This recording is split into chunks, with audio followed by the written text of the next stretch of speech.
You know how responsible Homer can be? Glances at his phone for 2 seconds, and bam, the wine's gone from the safe. Where'd it go? Homer tries to grab it back, but the bottle takes off rolling like it's got a mind of its own. He dives for it, only for the wine to bounce away, tumbling all the way down to the basement. There's a party going on down there, and the wine picks out House's dad like it's choosing a dance partner. Homer snatches it back in a flash, but trips over his own feet on the way out, turning the bottle into a moving target for some wild shots. Snags it at the last possible second, though.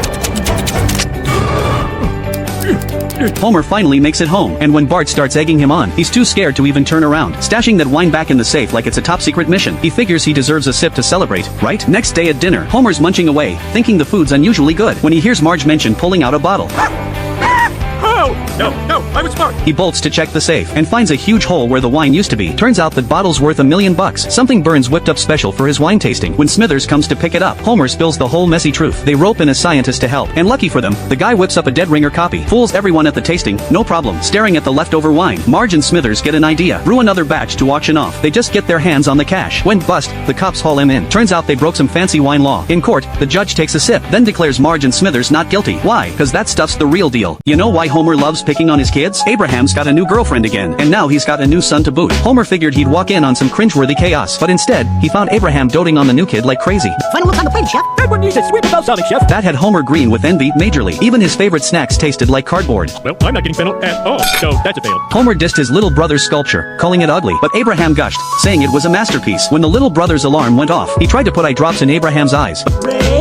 Rain, wake up, my bird. But Abraham mistook the wall for him. Ouch, that totally shattered Homer's heart. Turns out he's allergic to palm oil, so Homer had to move into Abraham's place, sharing a room with his new little bro. Abraham gave the kid a goodnight smooch, then stepped right on Homer's head like he was a doormat. Hurt and ticked off, Homer and his little brother started brawling in no time. Homer pinned him down, so the kid fought back with a mousetrap. When the little brother showered, Homer flushed the toilet. When Homer showered, the kid let a crocodile loose. It was war. Homer tried to rip up his brother's hat, but surprise, he looked pretty good in it. Abraham mistook him for the little brother, and for a second, Homer felt the dad love he craved, which just made him feel worse. The little brother actually felt bad for him, though. At the school craft fair, Homer pulled out his old childhood projects, only to get roasted by Abraham. But then the teacher explained what they meant, and Abraham got all teary-eyed. Turns out he never hated Homer. He just didn't dig being a dad when he was younger. Now that he's older, he's craving that kid stuff. Homer finally got it. He wasn't a bad kid. Abraham was just a lousy dad. Flanders, sick and tired of Homer borrowing his stuff year-round, finally blows a fuse, and declares he's done with Homer, friends no more. These are the last words I'll ever say to you. He snags all his stuff back and starts wrecking it. Watching that couch, which had been around for years, Homer can't take it anymore. He peels out in his car to stop Flanders, but slams right into his ride. You killed my car.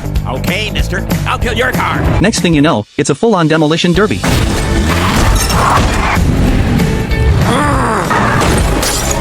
They even crash into each other's cars and keep going no quit in M. Judge figures they bicker like an old married couple, so he sentences M to couples therapy. With the doc's help, they dive into this trippy, psychedelic world. Hordes of soldiers charge at each other, till it's just the two of them left. They go straight for each other's brains, invading hard. Turns out their heads are full of each other. Flanders' head is full of pee. Homer has a shrine to me. Both start spilling their guts, sorry as can be. Homer treated Flanders like dirt. Also because you've got awesome stuff and I like taking it. And Flanders? He loved feeling morally superior to Homer. How you're scratching your butt with that statue of me. Hi, it's pointy. Back in the real world, they wrap each other up in a big hug. Homer still borrows stuff, sure, but he also whips up a gift for Flanders, a sweater stretched way out of shape. You're welcome, stupid Flanders.